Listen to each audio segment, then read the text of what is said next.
तो सर, पहले आप ब्लॉगिंग करते थे, तो क्या अभी भी आप कर रहे हो या आपने छोड़ दिया? ओके, वेरी गुड सवाल पूछा आपने। क्योंकि मैं पहले ब्लॉगिंग करता था। आज नहीं, सालों पहले भी मैं ब्लॉगिंग करता था, यानी कि 2004 के आसपास। लगभग तभी कोई ब्लॉगर भी इतने नहीं थे। ब्लॉगिंग की बिल्कुल जस्ट शुरुआत थी। बहुत कम ब्लॉगर थे जो ब्लॉग के बारे में जानते थे, लिखते थे और अर्निंग करते थे। उस समय बहुत अच्छी अर्निंग होती थी। उस समय जब मेरे पास पहला कंप्यूटर आया, मैंने जब इंटरनेट की दुनिया में कदम रखा, फिर मैंने सोचा कि चलो कुछ न कुछ इसमें भी आगे बढ़ते हैं, कुछ नया सीखते हैं। तो फिर मैंने ब्लॉगिंग के बारे में जाना, समझा क्या होता है ब्लॉगिंग, कैसे किया जाता है और ब्लॉगिंग से कैसे अर्निंग होती है। वो सारी चीजें मैंने ब्लॉग से या वीडियो से सीखकर मैं थोड़ा थोड़ा आगे बढ़ता गया। उस समय वीडियो की क्वालिटी भी इतनी अच्छी नहीं थी। यूट्यूब के वीडियो देखना होता था, कुछ सीखना होता था, तो उसमें बार बार वो वीडियो बफरिंग होता रहता था। थोड़ा सा नॉलेज लेने के लिए बहुत सारा इंतजार करना पड़ता था, तब जाके हम थोड़ी सी चीज सीख पाते थे। उस दौर में मैंने ब्लॉगिंग की शुरुआत की। गूगल का फ्री का प्लेटफॉर्म है ब्लॉगर, वहां पर मैंने अपना अकाउंट क्रिएट किया और मैंने एक ब्लॉग की शुरुआत की। फिर मैंने लिखना स्टार्ट किया, लिखकर मैंने पब्लिश किया। उस समय ऐसा होता था कि अगर आप कोई आर्टिकल लिखकर पब्लिश करते हो तो सेम डे अर्निंग स्टार्ट हो जाती थी, क्योंकि पहले दिन से ही आपका जो ब्लॉग है, चाहे वो ब्लॉग स्पॉट पे हो या तो वर्डप्रेस पे हो, पहले दिन से ही आपको एडसेंस मिल जाती थी। अभी के समय में काफी बहुत टफ हो चुका है, क्योंकि एडसेंस लेने के लिए बहुत सारे क्राइटेरिया से हमें गुजरना पड़ता है। उस समय ऐसा बिल्कुल ही नहीं था। तो जस्ट शुरुआत की और इधर अर्निंग आना शुरू हो गई। तो मैंने ऐसे ही बस सीखने के लिए एक ब्लॉग बनाया, आर्टिकल लिखा, पब्लिश किया और एडसेंस के साथ कनेक्ट किया। आगे जाके मैंने थोड़ी देर के बाद एडसेंस ओपन करके मैंने देखा, तो उसमें कुछ डॉलर में कमाई हुई थी। उस समय मुझे बहुत ही अजीब लगा और मुझे एक खुशी भी मिली कि यहाँ मेहनत करने से अच्छी इनकम होती है। और अभी क्या होता है कि ब्लॉगिंग पे आप अगर आर्टिकल डालते हो, कोई विजिटर आते हैं और आपकी साइट की विजिट करते हैं, तो बहुत कम इनकम होती है। उस समय कोई विजिटर आया, एड देखी, एड पे क्लिक किया, तो बहुत अच्छी इनकम होती थी, यानी कि 1, 1.5, 2 डॉलर तक भी इनकम होती थी। तो मुझे ये सारी चीजें देखकर ऐसा लगा कि ये तो बहुत ही अच्छा शानदार प्लेटफॉर्म है, यहाँ से हम बहुत कुछ अर्न कर सकते हैं। तो शुरुआत में क्या होता है कि कोई भी नई चीज होती है तो उसके बारे में ज्यादा जानने की जिज्ञासा सभी को होती है। ऐसे ही मुझे भी थोड़ी सी जिज्ञासा हुई। मैंने मेरे ब्लॉग पे खुद रीडिंग की, देखने के लिए, टेस्टिंग करने के लिए मैंने खुद रीड करता था, कभी एडवर्टाइज पे क्लिक भी कर दिया करता था और फिर एडसेंस पे जाके मैं देखता था तो वहां डॉलर है वो बढ़ गए होते थे। तो मुझे बहुत अच्छा लग रहा था। मुझे इतना ज्यादा नॉलेज नहीं था इसके बारे में, गूगल की पॉलिसी के बारे में भी इतना नॉलेज नहीं था, क्योंकि जस्ट शुरुआत थी। तो मैंने सोचा चलो ऐसे अगर अर्निंग हो रही है तो ये तो अच्छी बात है। पर ऐसा हुआ नहीं, ज्यादा दिन वो नहीं टिका, क्योंकि गूगल है वो बहुत स्मार्ट है।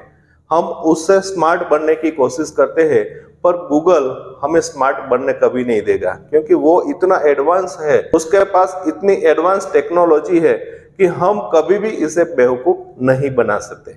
फिर क्या हुआ, मेरा अकाउंट है वो डिसेबल हो गया, एडसेंस अकाउंट। उस समय ऐसा होता था कि अगर आपका एडसेंस अकाउंट ब्लॉक हो गया तो परमानेंट वो ब्लॉक हो जाता था, फिर कभी उस अकाउंट पे आप अर्निंग नहीं कर पाते थे। तो उस समय मैंने सोचा कि चलो मेरा अकाउंट बैन हो गया है, अब मुझे ये काम नहीं करना है। और शायद दूसरा भी बिजनेस मेरा था वो अच्छा चल रहा था, तो मुझे वैसे भी कोई एक्स्ट्रा अर्निंग की जरूरत नहीं थी। फिर मैंने ब्लॉगिंग के बारे में सोचना ही बंद कर दिया, वो काम मैंने छोड़ दिया। थोड़े समय बाद फिर मुझे एहसास हुआ कि मैंने जो ये गलती की वो बहुत बड़ी गलती थी। उसको सुधारा जा सकता था, उसमें काम किया जा सकता था, क्योंकि उस समय इतनी कंपटीशन नहीं थी। अगर उस समय मैंने अच्छे से काम किया होता, अच्छे आर्टिकल लिख के मैंने पब्लिश किए होते, तो शायद आज ये जो नज़ारा है कुछ और होता है। क्योंकि आज ब्लॉगिंग से लोग लाखों करोड़ों कमा रहे हैं, शायद उनमें से एक मैं भी होता। क्योंकि बहुत समय पहले मैंने स्टार्ट किया था, उस समय बिल्कुल ही कंपटीशन नहीं थी। आज आप कोई भी टॉपिक पे सर्च करते हो तो लाखों रिजल्ट आपके सामने आ जाते थे। उस समय ऐसा नहीं था। अगर आपको कोई भी इंफॉर्मेशन चाहिए तो 2-3 साइट ही आती थी, और कुछ टॉपिक पे तो एक ही साइट मिलती थी। उस समय मैंने स्टार्ट किया था। फिर मैंने ब्लॉगिंग बंद कर दिया, यूट्यूब के प्लेटफॉर्म पर मैं आगे बढ़ा। मेरी एक चैनल मोनेटाइज हुई, 2 हुई। आज मेरी ये इस चैनल पे 2,40,000 के ऊपर सब्सक्राइबर्स हैं। उसमें मुझे बहुत अच्छी सफलता मिली और मैं यूट्यूब में आगे बढ़ता गया। फिर मैंने ब्लॉगिंग बंद कर दिया और यूट्यूब चैनल की ओर मैं आगे बढ़ा। यूट्यूब में मैंने बहुत अच्छा काम किया और मैंने 2 सिल्वर प्ले बटन भी अचीव कर लिए। और इतना ही नहीं, उस समय में 2012 से मैं कांस्टेंट अभी ट्रेनिंग फील्ड में काम कर रहा हूँ। ट्रेनिंग फील्ड में भी मुझे बहुत अच्छी सफलता मिली। इसी वजह से भी मैंने कभी ब्लॉगिंग के बारे में सोचा नहीं। लेकिन कोरोना के पैंडेमिक सिचुएशन में जब लॉकडाउन लगा, हम घर पे लोग थे, उस समय मुझे एहसास हुआ कि अगर मैं 100% मेरा मैं ट्रेनिंग फील्ड में दे रहा हूँ, अगर मैं थोड़ा सा ये ब्लॉगिंग फील्ड में भी देता तो बहुत अच्छा होता। और हुआ भी ऐसा, मैंने काम स्टार्ट किया क्योंकि मैं इंस्पायर हुआ उस समय के यूट्यूबर्स से। उस समय जो ब्लॉगर है और यूट्यूब चैनल की ओर आगे बढ़ते हैं, वो बहुत ही मोटिवेट कर देते हैं। मैंने ब्लॉगिंग से इतने अचीव किया, मैंने लाखों कमाए, मैंने करोड़ों कमाए, मैंने ये गाड़ी बंगला सब कुछ मैंने ब्लॉगिंग से लिया और मैं इंस्पायर हो गया। फिर मैंने सोचा कि ब्लॉगिंग से इतना कुछ अचीव हो सकता है। मैंने तो 2004 से ये शुरुआत की थी। अगर मैं भी इस फील्ड में आगे बढ़ता तो आज मैं कहाँ होता। और मैं इंस्पायर हो गया यूट्यूबर्स को देखकर कि मैंने ब्लॉगिंग से इतने कमाए, लाखों कमाए, करोड़ों कमाए, गाड़ी बंगला सब कुछ लिया। मैं इंस्पायर हो गया कि चलो अभी कोरोना काल चल रहा है, वैसे भी ट्रेनिंग में सब बंद है, हम बाहर निकल नहीं सकते। उस समय ऑनलाइन था नहीं, ठीक है, फिजिकल ट्रेनिंग्स हम जाके देते थे। तो मैंने भी शुरुआत की ब्लॉगिंग की, फिर से एक नया दौर, एक डोमेन लिया, होस्टिंग लिया और शुरुआत की। हिंदी ब्लॉग लिखा, इंग्लिश लिखा, फिर कोई दूसरे टॉपिक पे भी काम किया। करीबन 8 टॉपिक पर मैंने काम शुरू किया। सब में बहुत ही अच्छा परफॉर्म कर रहा था, सब में अच्छे आर्टिकल्स लिख के जो गूगल की पॉलिसी होती है उसको फॉलो करके मैं आगे बढ़ रहा था। क्योंकि मैंने भूतकाल में जो गलती की थी वो मैं दोहराना नहीं चाहता था। लेकिन बहुत सारे मेरे ब्लॉग मोनेटाइज हो गए, पर अफसोस की बात यह हुई कि उसमें व्यूज आने लगे, विजिटर्स आने लगे, लेकिन इनकम हमें जो मिलनी चाहिए वो नहीं मिल पाई। बहुत कोशिश की, बहुत ही योगदान दिया, बहुत मेहनत की, लेकिन उसमें बिल्कुल ही अर्निंग नहीं हो पाई। बहुत अच्छे व्यूज आ रहे थे, फिर भी अर्निंग नहीं होती थी। अभी के समय में कंपटीशन बहुत ही हाई हो चुके हैं और अभी के समय में गूगल की जो सीपीसी है एकदम डाउन चल रही है। यानी कि इंडिया में अब लोग समझ चुके हैं कि हमें कोई चीज का प्रमोशन करवाना है, कोई प्रोडक्ट हमें एडवर्टाइजिंग करनी है तो गूगल पे चले जाओ। वहां पे जो बिड होता है, बिड में 0.01 सेंट डाल दो, चल जाएगा।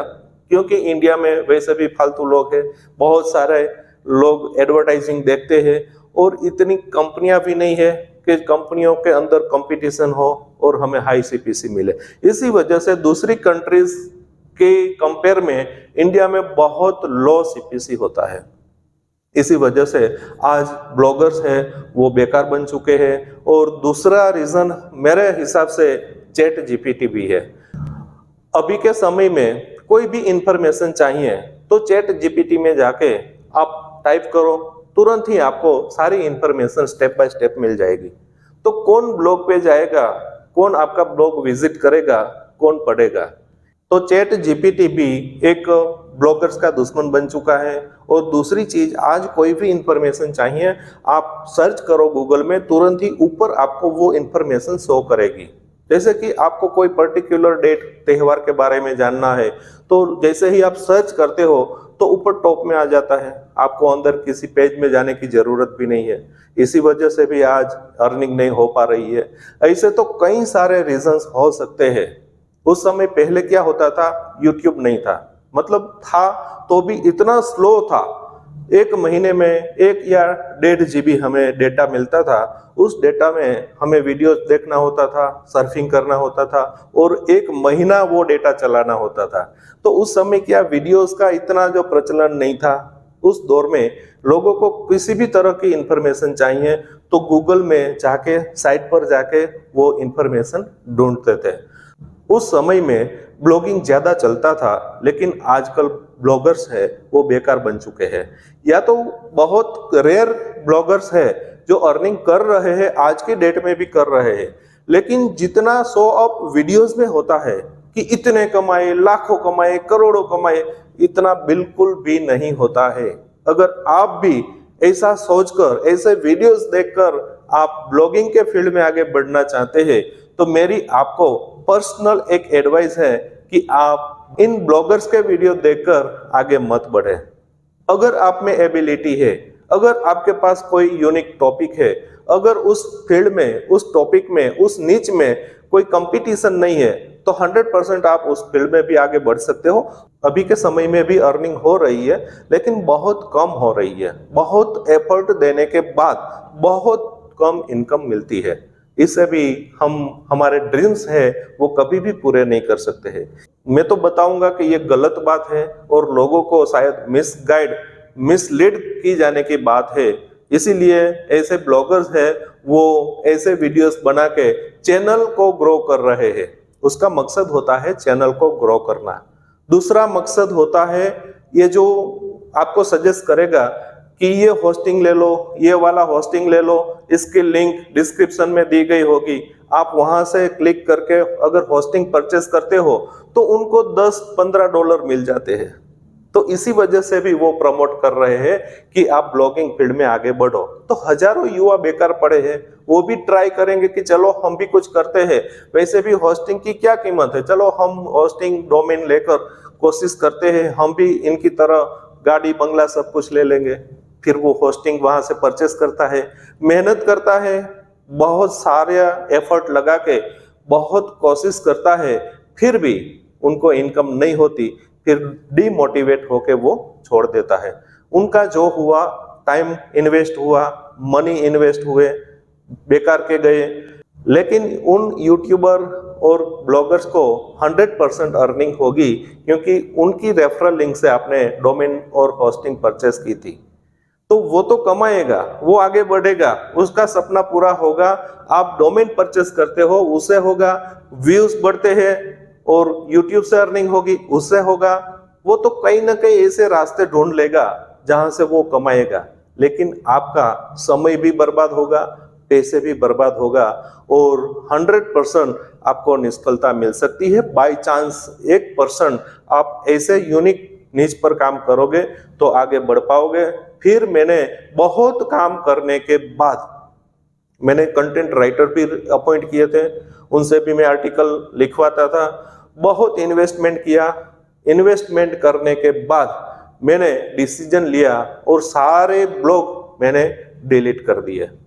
इसी वजह से मैंने ब्लॉगिंग फील्ड छोड़ दिया और मैं अभी ट्रेनिंग फील्ड में ही आगे बढ़ रहा हूं और ट्रेनिंग फील्ड में बहुत ही अच्छा परफॉर्म कर रहा हूं। इतना ही नहीं, बहुत सारे ऐसे ट्रेनर्स हैं जो ट्रेनिंग फील्ड में कारकिर्दी बनाना चाहते हैं, वो भी आज हमसे जुड़ रहे हैं। आज हम उनको भी गाइड कर रहे हैं और वो भी आज बहुत अच्छी तरह से आगे बढ़ रहे हैं और अपना फ्यूचर ब्राइट बना रहे हैं। अगर आप भी चाहते हो कि आपको भी ट्रेनिंग फील्ड में आगे बढ़ना है तो मैं आपको पर्सनली सजेस्ट करूंगा कि आप 100% ट्रेनिंग फील्ड में दो, वहां से आपको बहुत कुछ मिलेगा। अगर आपके पास एक्सपीरियंस नहीं है, अगर आपके पास इन्वेस्टमेंट नहीं है, फिर भी आप इस फील्ड में आगे बढ़ सकते हो। उसके सारे रास्ते मेरे पास है। नेक्स्ट वीडियो मेरा शायद इस टॉपिक पर होगा कि कैसे आप बिना इन्वेस्टमेंट ट्रेनिंग सेंटर ओपन करके लाखों रुपए कमा सकते हो। तो मिलते हैं अगले वीडियो में। अगले वीडियो की नोटिफिकेशन पाने के लिए अगर आपने इस चैनल को सब्सक्राइब नहीं की है तो सब्सक्राइब कर लें और इस वीडियो को जितने हो सके उतने युवाओं तक पहुंचाएं, ताकि वो भी किसी ऐसे ब्लॉगर्स, ऐसे यूट्यूबर्स की माया जाल में फंसाकर वो अपना समय और पैसा बर्बाद न करें। धन्यवाद, मिलते हैं अगले वीडियो में। Thank you.